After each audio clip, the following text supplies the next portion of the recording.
Hello बच्चों, welcome to the chemistry class. आज हम स्टार्ट करेंगे यूपी बोर्ड के पिछले ईयर के पेपर के सॉल्यूशन। तो स्टार्ट करेंगे सबसे पहले 2023 का सेट नंबर 1। तो हमारे पास क्वेश्चन नंबर 1 है 10% द्रव्यमान प्रतिशत वाले ग्लूकोज के 200 ग्राम बिलियन में ग्लूकोज की मात्रा होगी। तो हम फार्मूला जानते हैं कि percentage of W/W equal to होता है WA/WA + WB × 100। तो परसेंटेज ऑफ W/W का मान दे दिया 10 बराबर WA का मान हमसे पूछा हुआ है और पूरे बिलियन का मान दिया है 200 ग्राम और इनटू में 100 है। ये इनसे कट गया 2 बार में। इधर इसका अगर मल्टीप्लाई कर दें तो WA बराबर आ जाएगा 20 ग्राम। ये हमारा आंसर हो जाएगा। तो इसमें ऑप्शन नंबर हमारे पास सी हो जाएगा। क्वेश्चन नंबर 2 हमारे पास है कि एक अभिक्रिया के लिए वेग स्थिरांक के बराबर 2.3 × 10⁻⁻5 litre into mole inverse second inverse है। तो अभिक्रिया की कोटि क्या होगी। इसके 2 तरीके हैं, या तो हम डायरेक्ट याद रख सकते हैं कि किस कोटि के लिए किसका क्या मात्रक होता है, या उसके लिए एक फार्मूला होता है। तो ये हमारे पास फार्मूला है कि मोल प्रति लीटर के power n-1 into second inverse equal to के।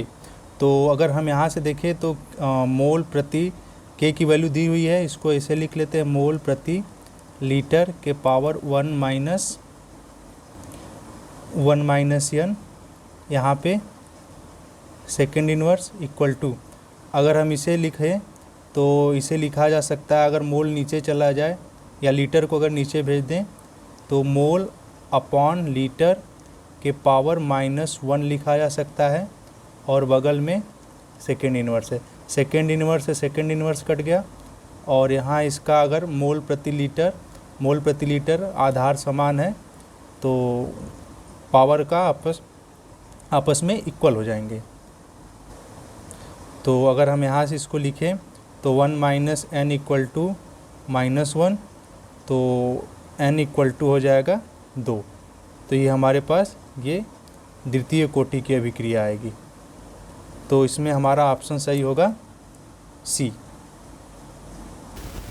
नेक्स्ट क्वेश्चन हमारे पास कि मतलब ऐसा क्षारक जो आरएनए में नहीं पाया जाता है, तो हम याद रख सकते हैं आरएनए का मतलब होता है राइबोज न्यूक्लिक एसिड और एक डीएनए। न्यूक्लिक एसिड के 2 पार्ट होते हैं, आरएनए और डीएनए। तो अगर हम शॉर्टकट याद रखें तो इसमें पाया जाता है AGCU और इसमें पाया जाता है AGCT। इसका मतलब होता है A का मतलब होता है एडेनिन, G का मतलब होता है ग्वानिन और C का मतलब होता है साइटोसिन और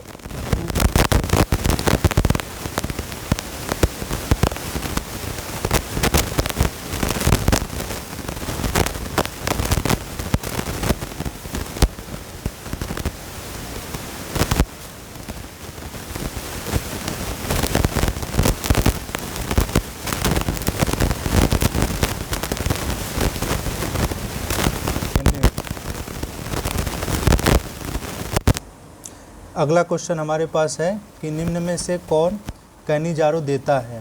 तो याद रहे कैनिजारो वही देता है जिसमें अल्फ़ा हाइड्रोजन नहीं पाए जाते हैं और गिने चुने यह 2 हैं। एक हमारे पास फॉर्मल्डिहाइड है और दूसरा है C6H5CHO बेंजल्डिहाइड।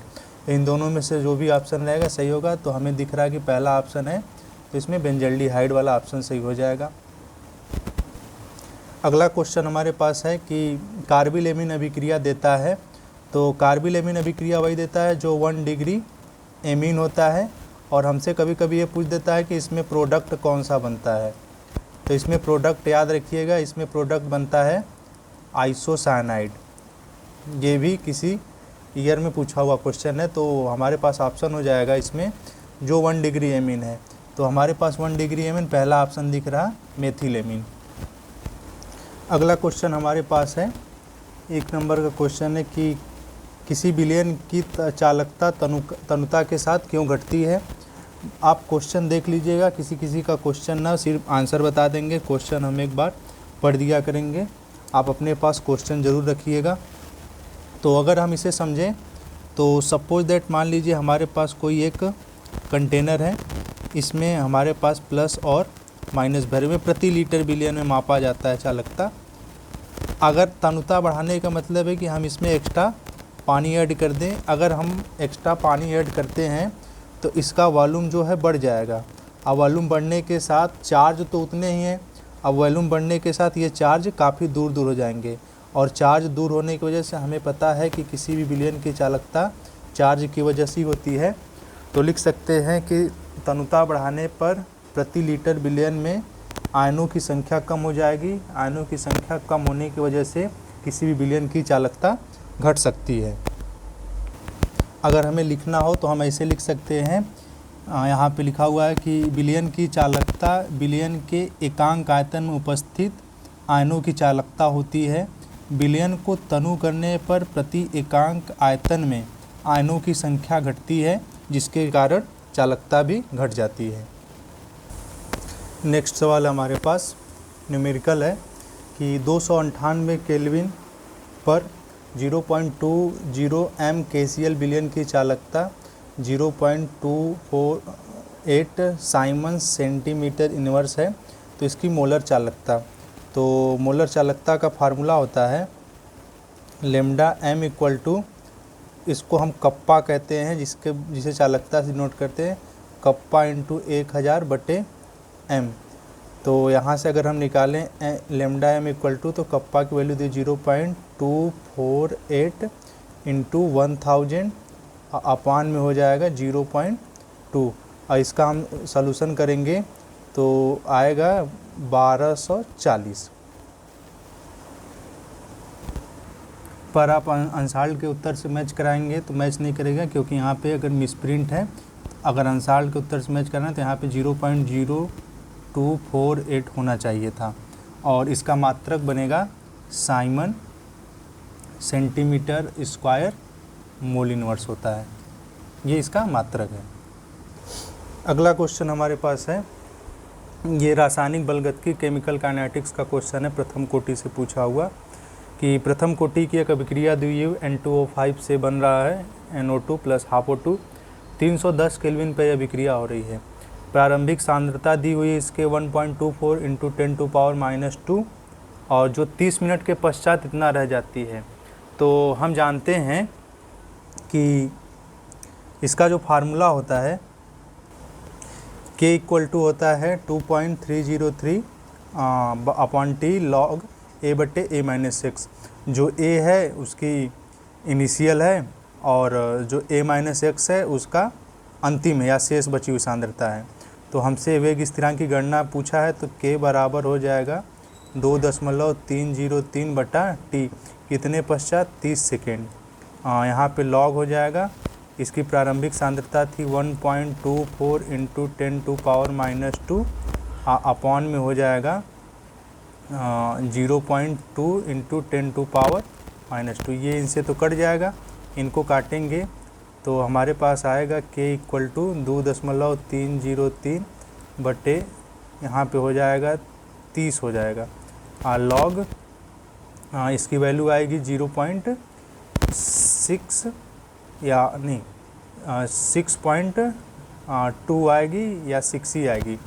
उसकी वैल्यू दी हुई 6.2 की वैल्यू क्वेश्चन में हमको दी हुई है 0.792। बस कुछ करना नहीं है, इस पूरे log 6.2 की वैल्यू इतना रख देंगे, तो इसका कैलकुलेशन करने पर हमारे पास आएगा 6.08 इंटू 10⁻⁻²।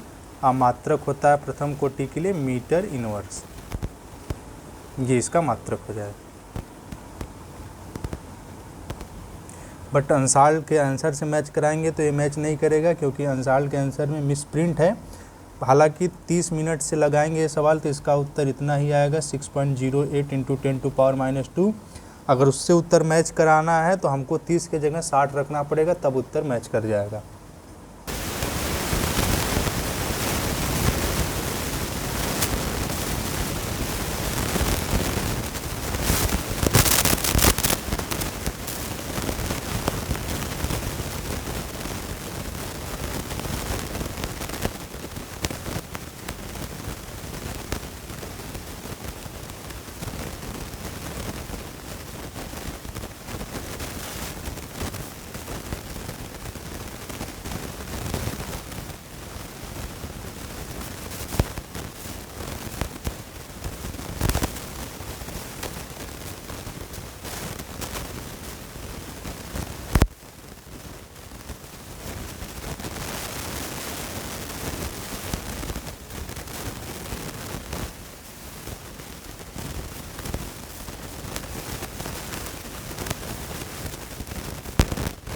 केंद्रीय धातु परमाणु के साथ उपसहसंयोजक बंध बनाता हो, उभय तंतु लिगेंड कहलाता है। जैसे CN और NC, CN का मतलब होता है साइनाइड और NC का मतलब होता है आइसोसाइनाइड।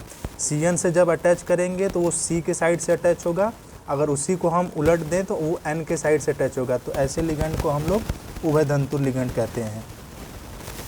अब आगे चलते हैं हम लोग डी ग्लूकोज और डी फ्रुक्टोज के स्ट्रक्चर पे। तो याद रखिएगा, जो ग्लूकोज होता है उसमें एल्डिहाइड ग्रुप पाया जाता है। इसे हम लोग एक और नाम से जानते हैं, एल्डोज के नाम से भी जानते हैं, एल्डिहाइड ग्रुप।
0.02।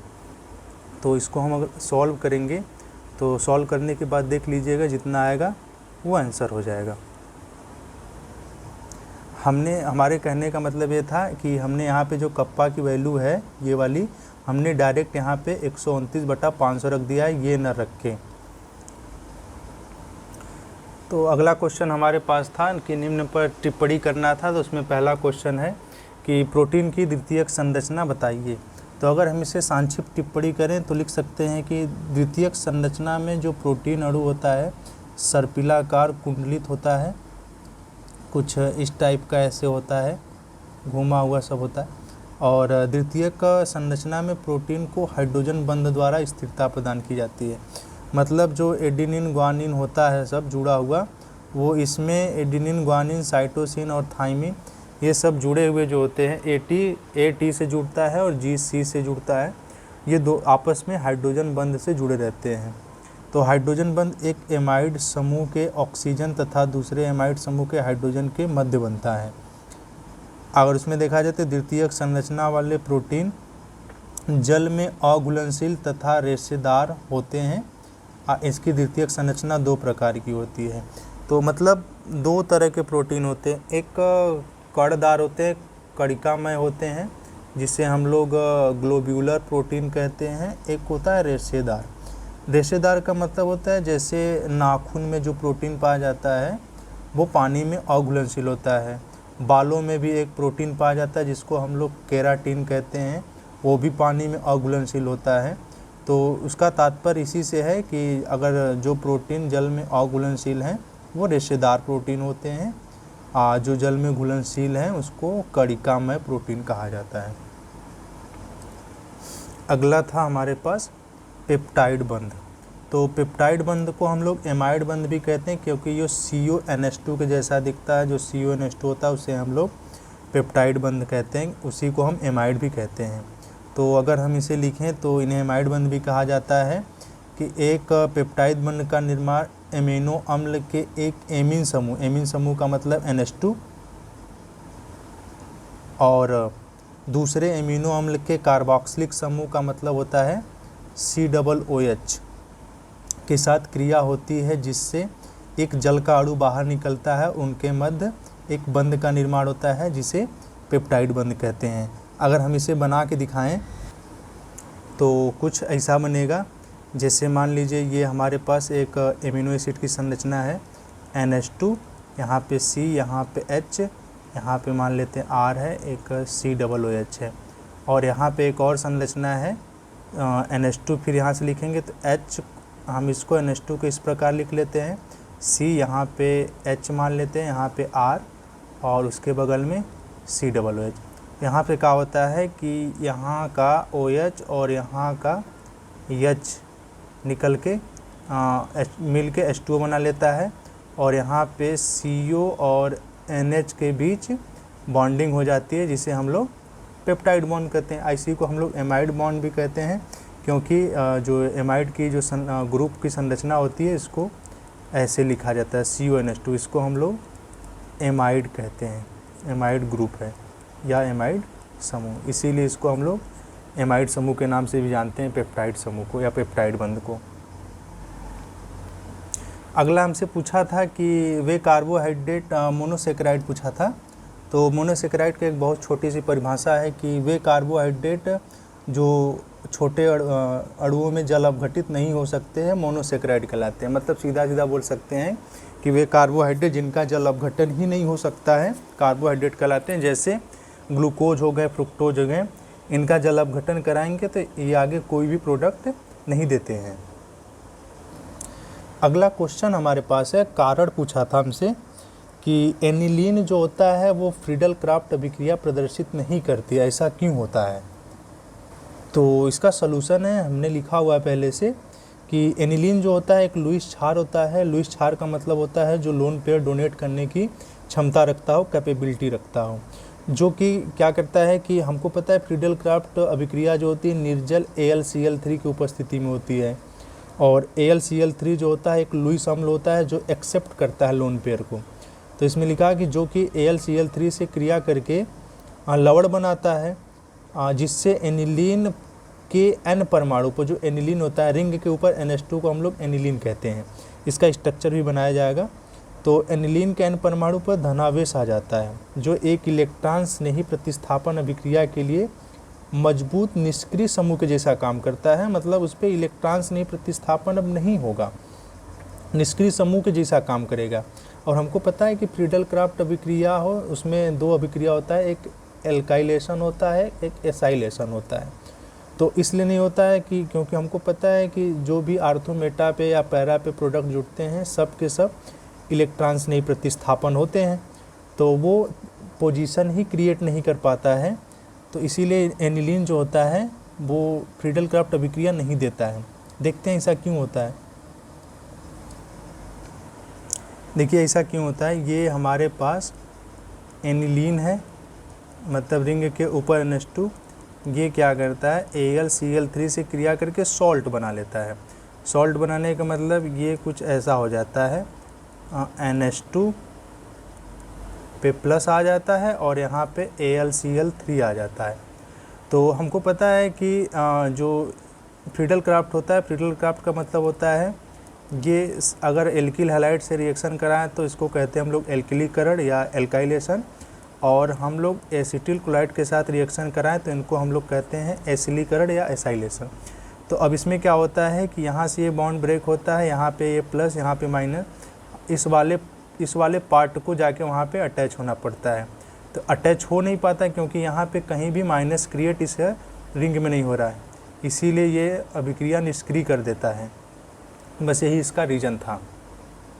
मतलब इलेक्ट्रॉन स्नेही प्रतिस्थापन अभिक्रिया होती है, तो इलेक्ट्रॉन स्नेही प्रतिस्थापन का मतलब होता है इलेक्ट्रॉन स्नेही, तो इलेक्ट्रॉन स्नेही वहीं पे जाकर अटैच होगा जहाँ पे माइनस होगा, तो माइनस यहाँ पे कहीं क्रिएट हो नहीं पाता, इसलिए एनिलीन जो होता है वो फ्रीडल क्राफ्ट अभिक्रिया नहीं दे पाता है। अगला क्वेश्चन हमारे पास था कि एथिल एमीन जल में विलेय है जबकि एनिलीन नहीं। तो इसका सीधा सा एक छोटा सा सलूशन है कि एथिल एमीन जल में विलेय है क्योंकि एथिल एमीन जो होता है जल के अणुओं के साथ अंतरा आणविक का मतलब इंटरमॉलिक्यूलर हाइड्रोजन बंध बना लेते हैं, जबकि एनिलीन जल में अविलेय क्योंकि इनका एक जो बृहद भाग होता है जल विरोधी, जिसको हम लोग हाइड्रोफोबिक के नाम से जानते हैं। मतलब सीधा सीधा बोले ना तो हाइड्रोकार्बन जल में विलेय होता ही नहीं है, किसी भी हाइड्रोकार्बन को आप जल में नहीं घोल सकते हैं। तो एथिल एमीन जो होता है हाइड्रोजन बॉन्ड बनाने की वजह से घुल जाता है, जबकि एनिलीन का जो बड़ा भाग होता है बहुत बड़ा, वो एक हाइड्रोकार्बन होता है, इसीलिए ऐसा नहीं हो पाता। अगला सवाल हमारे पास है कि परासरण एवं परासरण दाब से आप क्या समझते हैं। इसकी परिभाषा देखेंगे कि एक प्रोटीन के 200 centimetre cube, 200 centimetre 1 centimetre cube का मतलब होता है 1 ml ही है, बस वो थोड़ा सा भरमाने के लिए दिया हुआ है। 200 सेंटीमीटर क्यूब जलीय विलयन में 1.26 ग्राम प्रोटीन है। प्रोटीन का मोलर द्रव्यमान 61.022 ग्राम पर मोल है। तो 300 केल्विन ताप पर इस विलयन का परासरण दाब पूछा हुआ है। तो इसका जो सलूशन होगा, हमको पता है कि V बराबर दिया है 200 सेंटीमीटर क्यूब मतलब 200 ml, 1000 का डिवाइड कर देते हैं 0.2 लीटर आ जाएगा। फिर उसके बाद हमको अणु भार दिया था 61.022 ग्राम पर मोल। फिर उसके बाद है T बराबर दिया था 300 केल्विन। तो हमको एक फार्मूला पता है कि PV बराबर होता है W/m/ST, और हमसे पूछा हुआ था P, इसका मान है 0, यहाँ पे गुणा रहेगा 0.2। हमसे पूछा क्या था कि विलयन का परासरण दाब क्या होगा। W का मान दिया हुआ है 1.26 ग्राम और इसका मान दिया हुआ है 61.022, गुणे में हो जाएगा। हमको पता है विलयन स्थिरांक 0.0821 होता है, T का मान 300। इसको रख देंगे तो इसका जो आंसर आएगा लगभग अगर सॉल्व करेंगे तो 2.5 ATM के करीब आएगा। ये इसका आंसर होगा। आप सॉल्व करके देख लीजिएगा। ये पराशर दाब और पराशर की परिभाषा है। पराशर दाब हम समझा देंगे। तो पराशर देख लीजिए क्या होता है। बेसिकली विलायक के अणुओं का अर्धपारगम्य झिल्ली से होकर कम सांद्रता से अधिक सांद्रता की ओर गमन करना ही पराशर कहलाता है। अब पराशर दाब क्या होता है कि अर्धपारगम्य झिल्ली द्वारा विलायक से पृथक किए गए विलयन में विलायक के प्रवेश को रोकने के लिए विलयन पर लगाए गए आवश्यक दाब को पराशर दाब कहते हैं। अगर हम इसका फिगर से देखें, सपोज दैट मान लीजिए हमारे पास एक कंटेनर है और बीच में यहाँ पे अर्धपारगम्य झिल्ली लगा गया है। इधर की तरफ हमारे पास विलायक है, मान लेते हैं सॉल्वेंट है, और इधर के पास हमारे पास सॉल्यूशन है। और यहाँ पे तो विलायक के अणुओं का ना, तो यहाँ पे हम एक पिस्टन लगा देते हैं, प्रेशर यहाँ पे। तो इसमें क्या होगा कि ये विलायक के अणु इधर से इधर की ओर गमन करेंगे अर्धपारगम्य झिल्ली से, मतलब कम सांद्रता से अधिक सांद्रता की ओर। तो मतलब इतना प्रेशर इसके ऊपर लगाइए कि ये विलायक के अणु अर्धपारगम्य झिल्ली को पार ही न कर पाएँ। उस प्रेशर को ही हम लोग ऑस्मोटिक प्रेशर या पराशर दाब कहते हैं। अगला क्वेश्चन है कि रासायनिक अभिक्रिया का वेग क्या होता है, वही हमको बताना है कि वह दर जिस पर समय के साथ साथ अभिकारकों की सांद्रता भी परिवर्तन होता रहता है या अभिकारकों का सांद्रण परिवर्तित होता रहता है, उसे हम लोग अभिक्रिया का वेग कहते हैं, जिसे हम dx/dt से प्रदर्शित करते हैं। अगर इसका मात्रक लिखने के लिए आ जाए तो इसका मात्रक होता है मोल प्रति लीटर इंटू सेकेंड होता है बस। अगला राउल्ट का नियम है। राउल्ट का नियम क्या कहता है कि किसी विलयन का जो वाष्प दाब होता है या वाष्प दाब का आपेक्षिक अवनमन, आपेक्षिक का मतलब होता है कि अनुपात होता है दो किसी भी राशियों का, ये आपेक्षिक अनुपात है। तो आपेक्षिक अवनमन विलयन में उपस्थित विलेय के मोल प्रभाज के बराबर होता है। तो याद रखिएगा ये विलेय का मोल प्रभाज है। तो P0 minus PS upon P0 equal to n upon n plus n, मतलब small n upon small n plus capital 1, ये विलेय का मोल प्रभाज है। अगला क्वेश्चन हमारे पास है कि संक्रमण धातुएं सामान्यतः रंगीन यौगिक बनाती हैं। तो उसका सॉल्यूशन है कि संक्रमण धातुओं के जो आयन होते हैं एक या एक से अधिक अयुग्मित इलेक्ट्रॉन रखते हैं। यहाँ पे हमने लिख रखा है, जब संक्रमण धातु यौगिक या आयन पर दृश्य प्रकाश का मतलब होता है विजिबल रे, कोई भी रे मान सकते हैं, सनलाइट ही, निम्न ऊर्जा स्तर में अयुग्मित इलेक्ट्रॉन उच्च ऊर्जा स्तर के डी कक्षक में पहुंच जाते हैं, जिसे हम लोग डी ट्रांजिशन या डी संक्रमण कहते हैं। बेसिकली डी संक्रमण का मतलब होता है कि डी कक्षक में है इलेक्ट्रॉन है, मतलब उसी कक्षक में अगले वाले एनर्जी में पहुंच जाते हैं, डी से ही डी में पहुंचते हैं, बस एनर्जी एक की लो होती है एक की डाउन होती है, उसे हम डी संक्रमण कहते हैं। तो संक्रमण धातु आयनों में दृश्य प्रकाश को अवशोषित करके, जब वो अवशोषित करेगा तो हाई एनर्जी में जाएगा, तो अवशोषित करके होने वाले डी संक्रमण के कारण ही ये रंगीन दिखाई देते हैं। तो अगर हम इसे देखें, जैसे सपोज दैट मान लीजिए हमारे पास ऐसा कोई डी कक्षक है, एक यहाँ पे है और एक यहाँ पे है, ये दोनों डी कक्षक हैं। ये निम्न ऊर्जा स्तर का है, ये उच्च ऊर्जा स्तर का है। तो इसमें डी से इसमें का डी इलेक्ट्रॉन अगर अवशोषित ऊर्जा करके इसमें चला जाए तो इसी अवशोषित ऊर्जा के कारण ही वो हमें आयन या यौगिक रंगीन दिखाई देता है। और जब डी कक्षक से इलेक्ट्रॉन डी कक्षक में ही जाता है तो उसको हम लोग कहते हैं डी संक्रमण। बस इसी कारण हमें संक्रमण धातु सामान्यतः रंगीन दिखाई देते हैं और अयुग्मित इलेक्ट्रॉन होना चाहिए। अगला क्वेश्चन है कि संक्रमण धातुओं में इनके ज़्यादातर यौगिक अनुचुंबकीय होते हैं। तो अनुचुंबकीय होने का एक ही गुण है कि अयुग्मित इलेक्ट्रॉन उपस्थित होने चाहिए, और अनुचुंबकीय पदार्थ जो होते हैं अनुचुंबकीय क्षेत्र में बहुत तेज़ी से आकर्षित होते हैं। तो इसका सॉल्यूशन है कि अनेक संक्रमण तत्व एवं उनके यौगिक अनुचुंबकीय व्यवहार प्रदर्शित करते हैं। इसका कारण है कि उनके डी कक्षकों में अयुग्मित इलेक्ट्रॉन उपस्थित होते हैं। जैसे ये हो सकता है कॉपर पे 2+, अगर हम इनका इलेक्ट्रॉनिक विन्यास करते हैं तो 4s1 और 3d9 आ जाएगा यहाँ पे, और यहाँ पे 0 हो जाएगा क्योंकि 2 इलेक्ट्रॉन यहाँ से रिलीज करेंगे। तो यहाँ पे हम देखेंगे कि डी वाले में 9 ही इलेक्ट्रॉन है। तो जब इसको हम भरेंगे तो इसमें हमको 1 इलेक्ट्रॉन यहाँ पे खाली मिल जाएगा। ऐसे इलेक्ट्रॉन खाली होने की वजह से ही हम लोग इसको अनुचुंबकीय कहते हैं। आगे हमसे पूछा हुआ है कि निम्न उपसंयोजक यौगिकों का IUPAC नाम लिखना हुआ।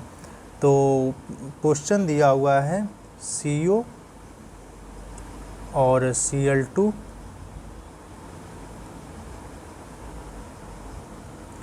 तो जब इसका हम नाम लिखेंगे तो सबसे पहले लिखेंगे यहाँ पे, इसका नाम लिखते समय यूज करेंगे, अगर स्फेयर पे ये जो हमको ये बड़ा ब्रैकेट दिख रहा है, अगर इस पे प्लस चार्ज बन रहा है और इस पे माइनस, तो धातु के नाम में हम 8 नहीं जोड़ते, नॉर्मल धातु का नाम लिखते हैं सबसे पहले लिगेंड का नाम। तो लिगेंड का नाम लिखेंगे तो डाई क्लोराइडो, फिर उसके बाद इसके लिए हम लोग बिस यूज करते हैं, बिस एथिलीन 1,2 डाईएमीन। फिर उसके बाद यहाँ पे हो जाएगा कोबाल्ट। यहाँ पे अगर हम ऑक्सीडेशन नंबर निकालें तो यहाँ पे तो -2 दिख रहा है, यहाँ पे 0, यहाँ पे -1, -2 -1 मिल के -3, उस पर जाएगा तो +3। फिर इसको हम क्लोराइड लिखते हैं जो लिगेंड के बाहर होता है। तो इसका नाम हो जाएगा, एक बार फिर से बोल देते हैं, डाई क्लोराइडो बिस एथिलीन 1,2 डाईएमीन। हालांकि इसे हम ब्रैकेट में करते हैं, यहाँ पे ब्रैकेट बनाना पड़ेगा। और फिर उसके बाद कोबाल्ट, इसका ऑक्सीडेशन नंबर 3, और उसके बाद में क्लोराइड। अगला क्वेश्चन हमारे पास है, तो इसका हम लोग लिखेंगे सबसे पहले सीजियम, इसके बाद 4 क्लोरो है तो इसको हम लोग लिखेंगे टेट्रा क्लोराइडो, इसका हम लोग लिखेंगे फिरेट, आयरन न लिख के, और इस पर अगर हम चार्ज देखेंगे तो 3 आएगा। 3 इसलिए आएगा क्योंकि हमको पता है कि CS का +1 होता है और इनका -1 है, तो 4 हो तो -4, यहाँ पे -3 बचेगा तो उस पर जाएगा तो +3 हो जाएगा। अगर दूसरे का देखें तो सबसे पहले लिखेंगे पोटेशियम, फिर उसके बाद ट्राई, इसको लिखेंगे ऑक्जेलेटो, फिर उसके बाद इसका हो जाएगा कोबाल्टेट। यहाँ पे इसका ऑक्सीडेशन नंबर होगा, अगर ऑक्जेलेट का -2 होता है, 3 दूना 6, यहाँ पे भी 3 आएगा। लास्ट वाले का ये न्यूट्रल कंपाउंड है, तो सबसे पहले लिखेंगे इसके लिए ट्राई एमीन, टी कैपिटल रहेगा, बना लीजिएगा, ट्राई एमीन ट्राई क्लोराइडो, उसके बाद सिर्फ कोबाल्ट, और यहाँ पे जो इसका ऑक्सीडेशन नंबर होगा सिर्फ 3rd होगा, क्योंकि हमको पता है एमीन का ऑक्सीडेशन नंबर 0 होता है, इसका -1, तो 3 क्लोरीन है तो -3, उस पर जाएगा तो +3 हो जाएगा। हम उस पार का मतलब से है, जैसे हम एक निकाल के बता देते हैं, सपोज दैट इस K3 वाले के निकाल लेते हैं, तो हमको पता है कि K का होता है +1, तो 3K का हो जाएगा +3। हमको सेंट्रल मेटल का निकालना होता है, जैसे कोबाल्ट का हम लोग मान लेंगे X, और उसका ऑक्सीलेटो का होता है -2, तो 3 ऑक्सीलेटो तो -6 बराबर 0, x - 3 बराबर 0, तो x बराबर 3 आएगा। यही हम ऑक्सीडेशन नंबर लिखते हैं, वो भी रोमन नंबर में। अगला क्वेश्चन हमारे पास है कि यौगिक की संरचना बनाना है, IUPAC नाम दे रखा है।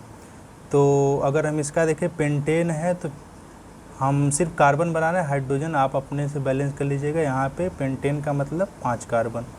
2 नंबर पे क्लोरो, चाहे आप यहाँ लगाइए चाहे वहाँ पे, यहाँ पे हम मान लेते हैं Cl लगा देते हैं। तो 3 पे हमसे मेथिल पूछा है तो हम यहाँ पे CH3 लगा देते हैं, बात ख़त्म। और यहाँ पे CH3, यहाँ पे CH, यहाँ भी CH, यहाँ पे CH2 और यहाँ पे CH3 बन गया। अगला क्वेश्चन पूछा हमसे कि 1,4 डाई ब्रोमो ब्यूट इन का बनाना है। यहाँ पे ये नहीं रहेगा, ब्यूट टू इन। तो ब्यूट का मतलब होता है 4 कार्बन।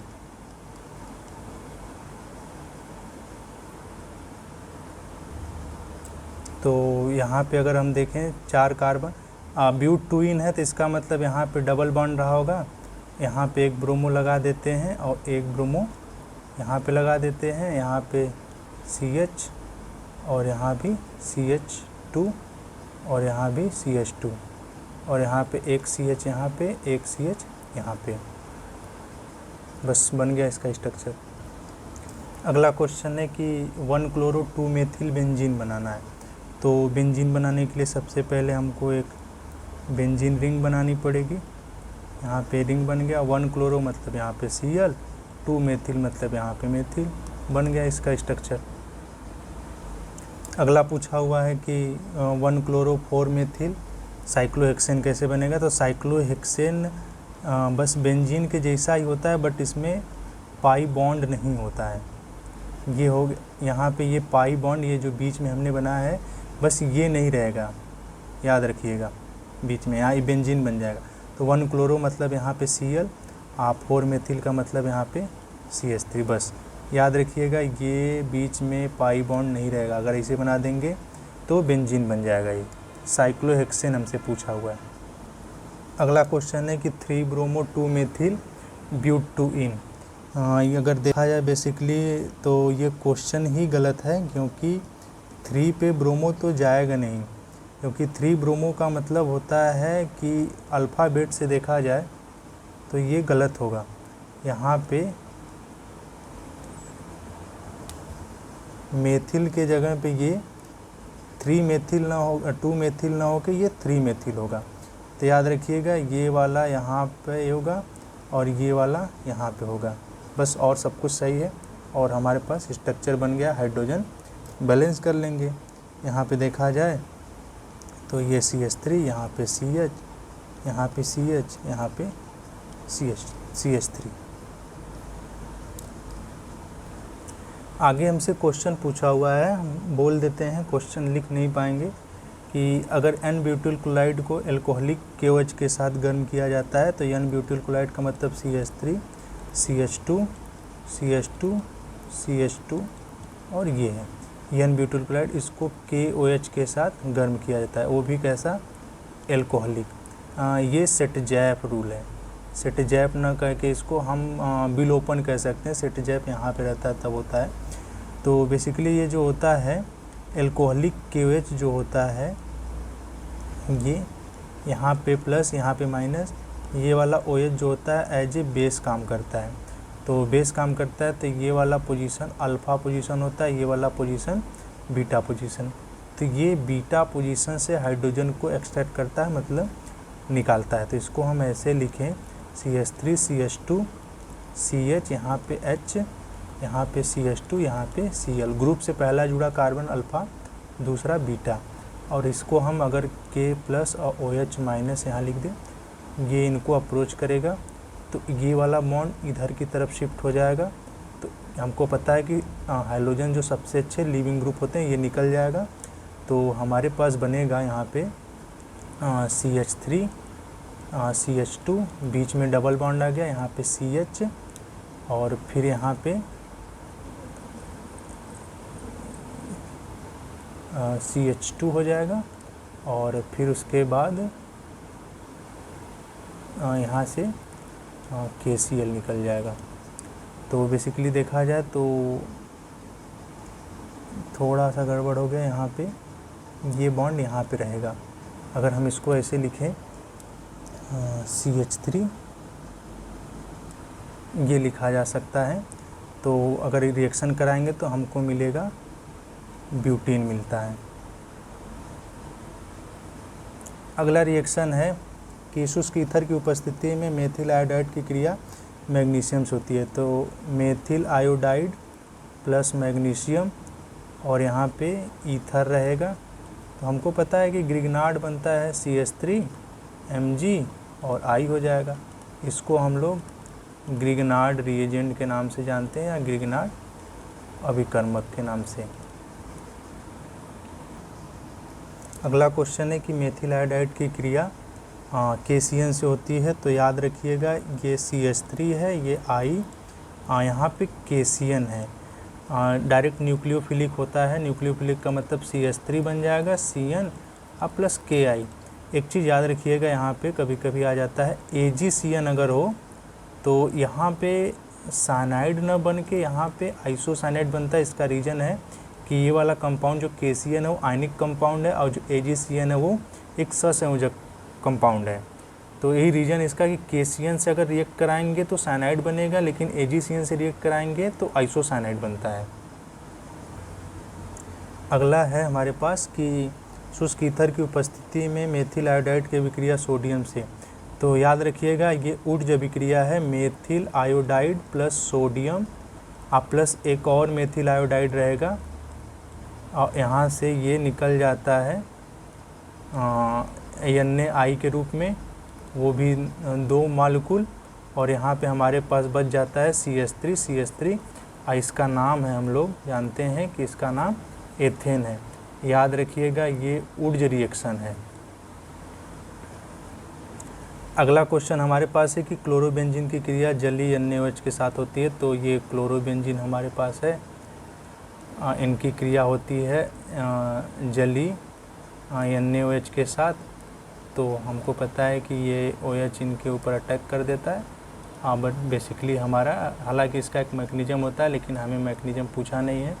फिनॉल बनेगा प्लस NaCl बाहर निकल जाता है, बस ये बन गया फिनॉल। ये फिनॉल का सूत्र है।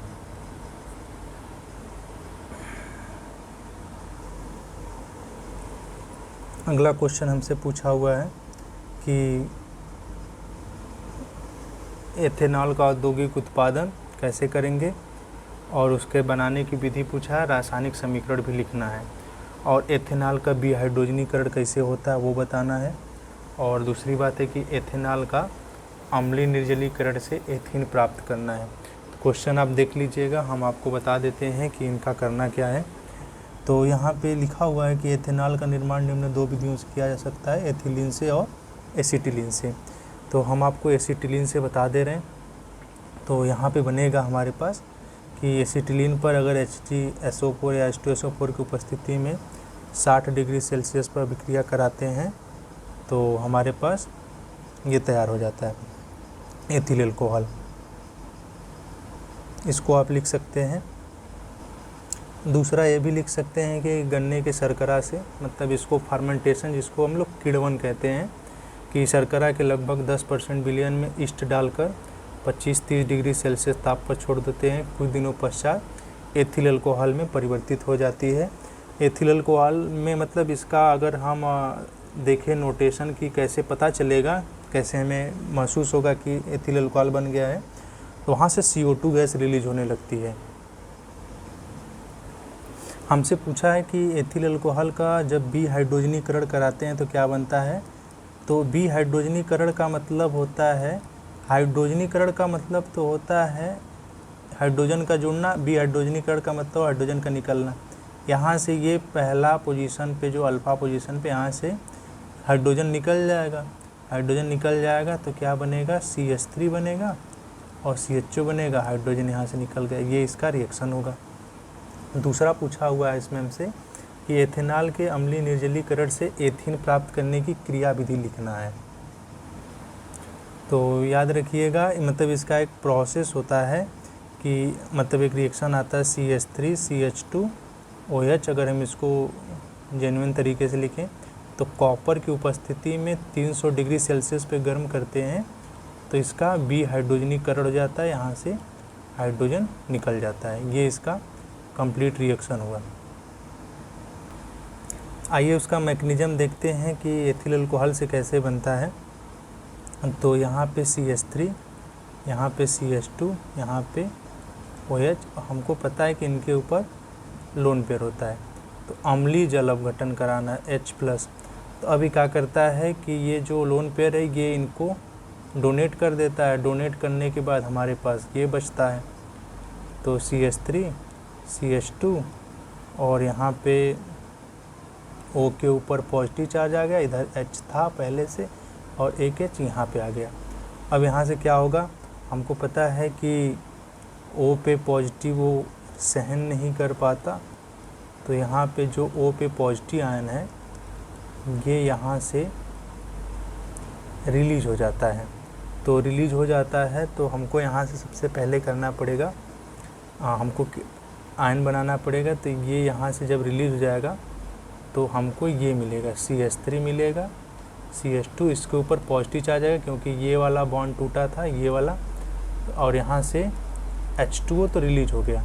अब यहाँ पे क्या होगा कि जो हम यहाँ पे H+ यूज किए थे अब हमको वो निकालना भी है, तो इसको हम ऐसे लिख सकते हैं CH2 यहाँ पे H, यहाँ पे CH2, इनके ऊपर पॉजिटिव चार्ज, ये वाला इनके साथ बॉन्डिंग कर लेता है तो बन जाता है CH2 डबल बॉन्ड, ये वाला पॉजिटिव ख़त्म और यहाँ से फिर से H+ रिलीज हो गया। अब फिर से किसी जाके एथिल अल्कोहल का जल अपघटन कराएगा और ये प्रोसेस हमेशा चलता रहता है। तो ये हमारे पास एथिल अल्कोहल का हमने अम्लीय जल अपघटन कराया, तो एथीन बनाने का ये मैकेनिज्म है। ये पहला स्टेप है, ये दूसरा स्टेप है, ये तीसरा स्टेप है, इसको लिख भी सकते हैं हम। अब हमारे पास आगे रिएक्शन है अथवा करके कि निम्न अभिक्रियाओं को पूर्ण करना है। तो हमको पता है कि ये वाला जो प्रोडक्ट है ये फिनॉल है, यहाँ पे OH लगा हुआ है। यहाँ पे ध्यान देने की ज़रूरत है कि ये कंसनट्रेट HNO3 है। तो अगर कंसनट्रेट HNO3 होता है तो ये तीनों पोजीशन पे जाके जुड़ता है। यहाँ पे भी NO2 जुड़ेगा, यहाँ पे भी NO2 जुड़ेगा और यहाँ पे भी NO2 जुड़ेगा, और हमको 3 मॉलिक्यूल H2O निकलते हैं, हमको यहाँ पे 3 बनाना पड़ेगा। इसका नाम है, इसको हम लोग कहते हैं 2,4,6 ट्राई नाइट्रोफिनॉल, और इसे हम लोग TNP के नाम से भी जानते हैं, और एक और नाम इसका है पिक्रिक एसिड कहते हैं इसको हम। याद रखिएगा, अगर ये सांद्र है तब यहाँ पे लिखा हुआ है कंसनट्रेट, अगर तनु होता तो एक बार ये आर्थो पे जुड़ता और एक बार ये पैरा पे जुड़ता, मतलब आर्थो पैरा प्रोडक्ट बनाता, लेकिन ये सांद्र है। ये दूसरा वाला जो रिएक्शन ये तो राइमर टीमन रिएक्शन है, हालांकि इसका मैकेनिज्म आता है। तो हम अगर ऐसा देखें इसमें तो यहाँ पे OH है, हमसे मैकेनिज्म पूछा नहीं है, CHCl3 + KOH मतलब क्लोरोफार, हमको यहाँ पे सैलिसैल्डिहाइड मिलता है OH, और यहाँ पे CHO + KCl + H2O, यहाँ पे H2O लिख देते हैं। इसी का नाम है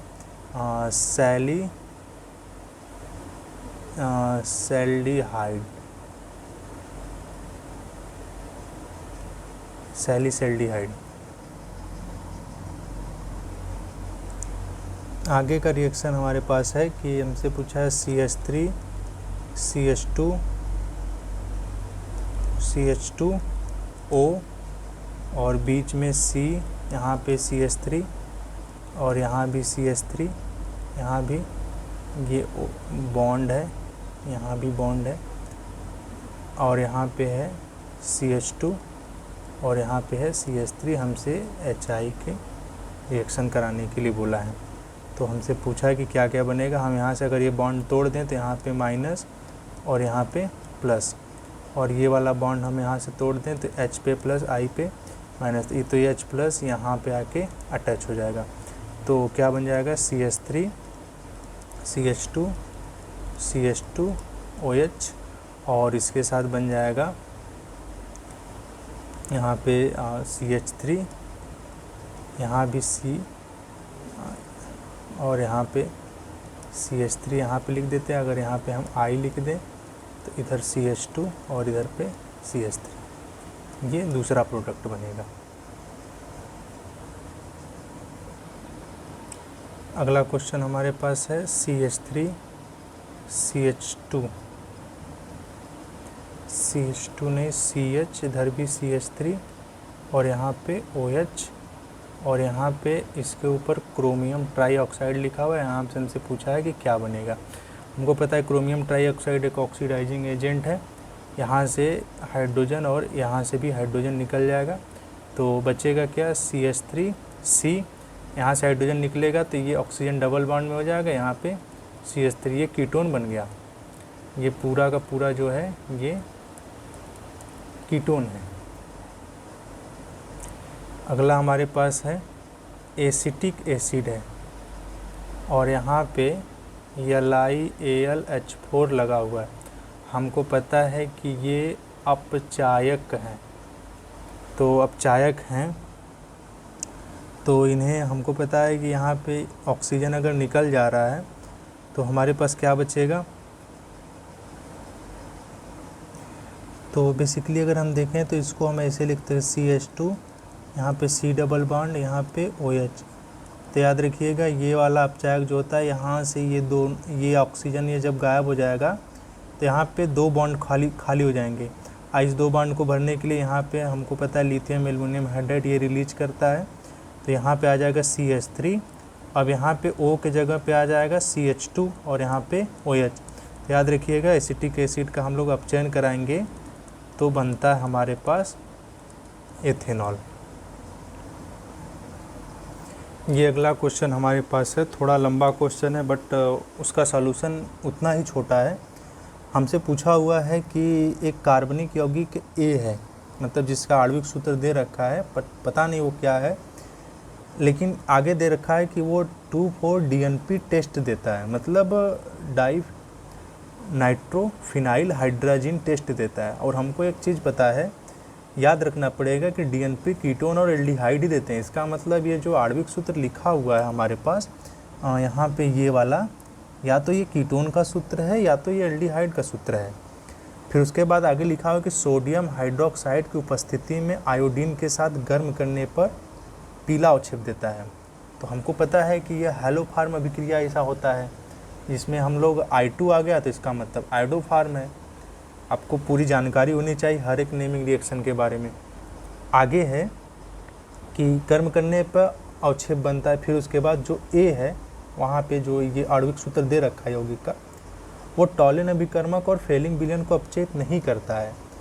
अब हम लोग यहाँ पे श्योर हैं, अगर एल्डिहाइड होता तो टॉलिन और फेलिंग के साथ रिएक्ट कर जाता है, क्योंकि हम जानते हैं कि टॉलिन के साथ वो रिएक्ट करता है तो सिल्वर मिरर टेस्ट देता है, फेलिंग के साथ उसको भी वो रिड्यूस कर देता है।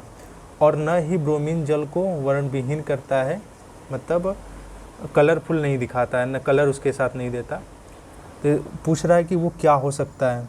दूसरा कि यह क्रोमिक ऑक्साइड द्वारा प्रबल ऑक्सीकारक से एक कार्बोक्सिलिक अम्ल बनाता है। इसका मतलब पक्का ये क्रोमिक ऑक्साइड जो है, क्रोमिक ऑक्साइड का मतलब Cr2O3, ये रिएक्ट करके उसके साथ कार्बोक्सिलिक अम्ल बनाता है, तो एल्डिहाइड ही हो सकता है, क्योंकि कीटोन को हम रिड्यूस नहीं कर पाते हैं। कीटोन ऑक्सीडाइज नहीं हो पाता है, हालांकि रिड्यूस हो जाता है लेकिन ऑक्सीडाइज नहीं हो पाता है। और जो कार्बोक्सिलिक अम्ल बनता है उसका आणविक सूत्र यहाँ पे ध्यान से देख रहे हैं, यहाँ पे C8 है लेकिन यहाँ पे C7 है, तो मतलब एक कार्बन कम हमको मिलता है। तो इसका सॉल्यूशन देखेंगे हम लोग, तो याद रखें इसका हम जब सॉल्यूशन लिखेंगे तो जो ए है, पहली बात या तो ये एल्डिहाइड है या तो ये कीटोन है, ये पहला इसका सॉल्यूशन हुआ।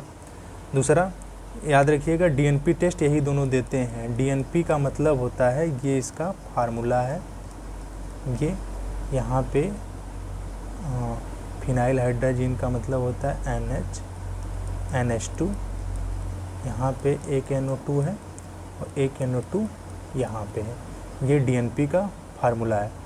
अब याद रहे एल्डिहाइड और कीटोन देते हैं। दूसरा पूछा है कि हैलोफार्म अभिक्रिया देता है, तो हैलोफार्म अभिक्रिया वही देते हैं जिसमें ये ग्रुप पाया जाता हो, CH3Cu ये वाले ग्रुप, तो ये तो दोनों में है। तो अभी भी नहीं पता चला कि एल्डिहाइड कीटोन है, क्योंकि ये एल्डिहाइड में भी ये ग्रुप आता है, ये कीटोन में भी ये ग्रुप आता है। तीसरा है कि एल्डिहाइड और अपचयन को अपचयित नहीं कर पाते। इसका मतलब अगर सपोज दैट ये होता तो टॉलिन अभिकर्मक का मतलब होता है Ag2O, ये एल्डिहाइड इनको अपचयित कर देता है, मतलब 2Ag में। और जो फेलिंग विलयन होता है CuO होता है, CuO को अपचयित कर देता है वो Cu2O में। एल्डिहाइड होता तो इसका मतलब ये जो अब बचा ये हमारे पास, अब ये बेसिकली कीटोन ही है, मतलब नहीं कर पाता है तो कीटोन है। अब इसके बाद क्या है,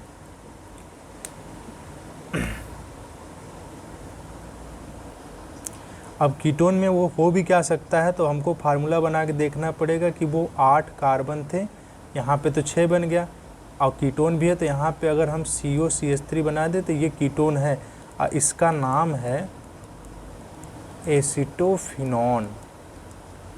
याद रखिएगा इसका नाम एसीटोफिनॉन है, ये कीटोन का ही फार्मूला है। इसका मतलब हमको ये पता चल गया कि जो ए है वो एसीटोफिनॉन है। अब आगे हमसे पूछा हुआ था कि यह क्रोमिक ऑक्साइड द्वारा प्रबल ऑक्सीकारक से मतलब कार्बोक्सिलिक अम्ल बनाता है, तो कार्बोक्सिलिक अम्ल यही बनाएगा और एक कार्बन ऊपर से कम हो जाता है, तो हमारे पास ये बनेगा कि ये जो एसीटोफिनॉन है यहाँ पे COCH3 ये क्रोमिक ऑक्साइड द्वारा ऑक्सीकृत होकर ये बनाएगा COOH, और जिसका फार्मूला हमको दे रखा है, इसका फार्मूला था ना C7H6O2, ये है। तो हमको पता चल गया कि जो A है एसीटोफिनॉन है और जो B है वो कार्बोक्सिलिक एसिड है।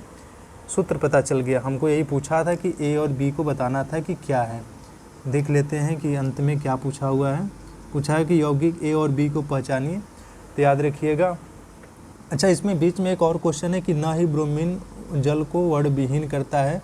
वर्णविहीन का मतलब होता है कलरलेस, तो नहीं करता है, कीटोन ही होता है। हमारे पास अब लास्ट क्वेश्चन है, हमसे पूछा हुआ है कि प्रोपेनोन से आप 4 हाइड्रोक्सी मेथिल पेंटेनोन कैसे प्राप्त करेंगे, पेंटेन 2-ओन। तो एक चीज़ याद रखिएगा, एक एल्डोल संघनन आता है।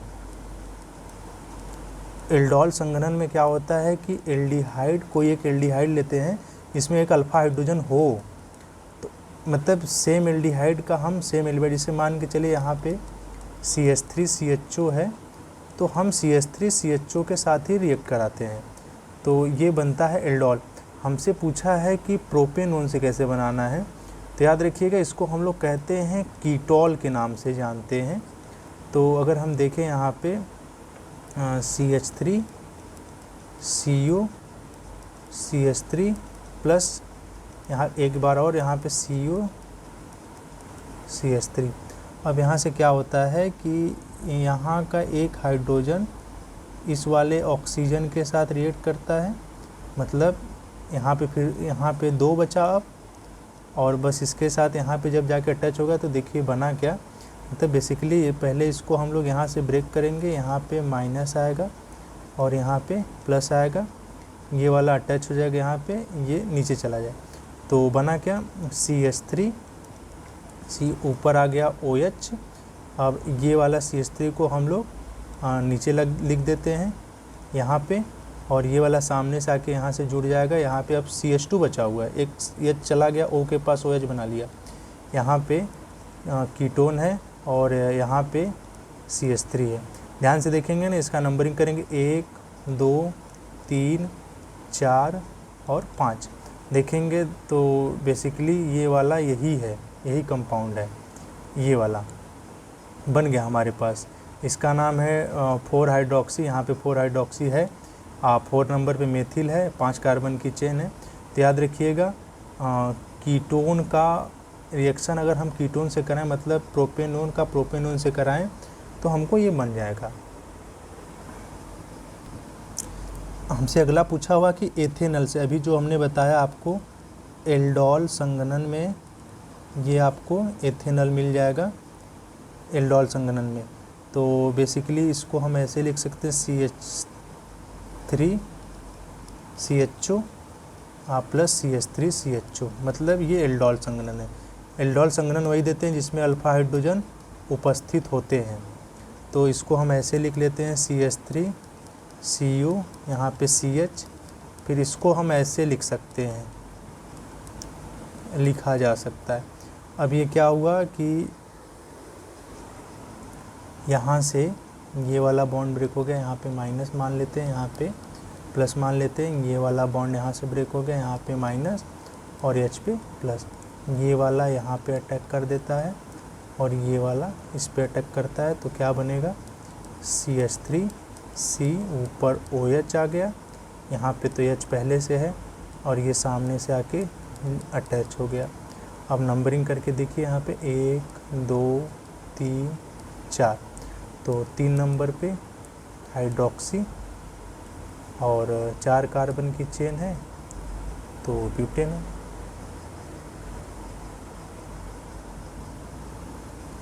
अगला है कि ब्यूटेनल से ब्यूटेनोइक एसिड डायरेक्ट कर दीजिए CH3, यहाँ पे KMnO4 लगा दीजिए।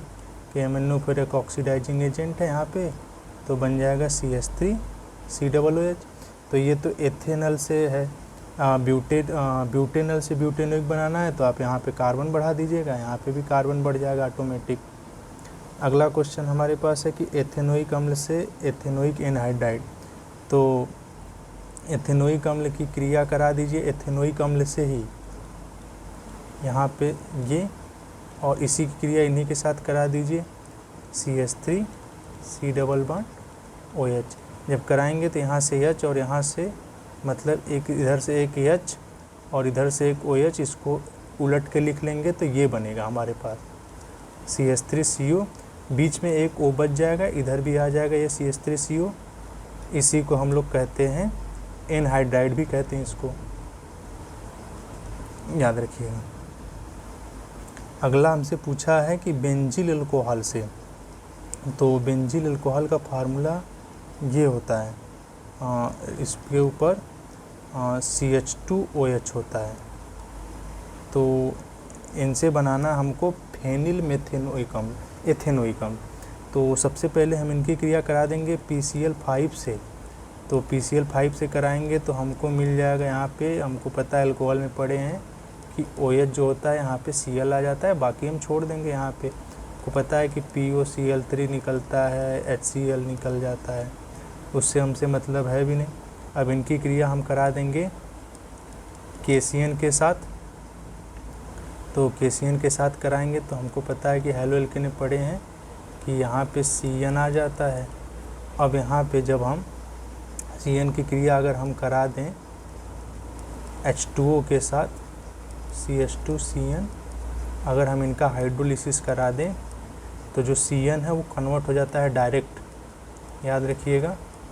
CN का साइनाइड का हम हाइड्रोलिसिस कराते हैं तो वो COOH में कन्वर्ट है, तो बन गया 1 2, 2 नंबर पे ये हमारे पास फेनिल है, तो 2 फेनाइल या फेनिल, 2 कार्बन की चेन है, तो एथेनोइक एसिड। तो ये आपका क्वेश्चन यहाँ पे समाप्त हो गया। कोई भूल चूक या मिस्टेक है तो उसको आप कमेंट करके ज़रूर बताइएगा। अब आगे हम लोग देखेंगे सेट नंबर 2 इसके नेक्स्ट वीडियो में। तो वीडियो देखने के लिए बहुत बहुत धन्यवाद।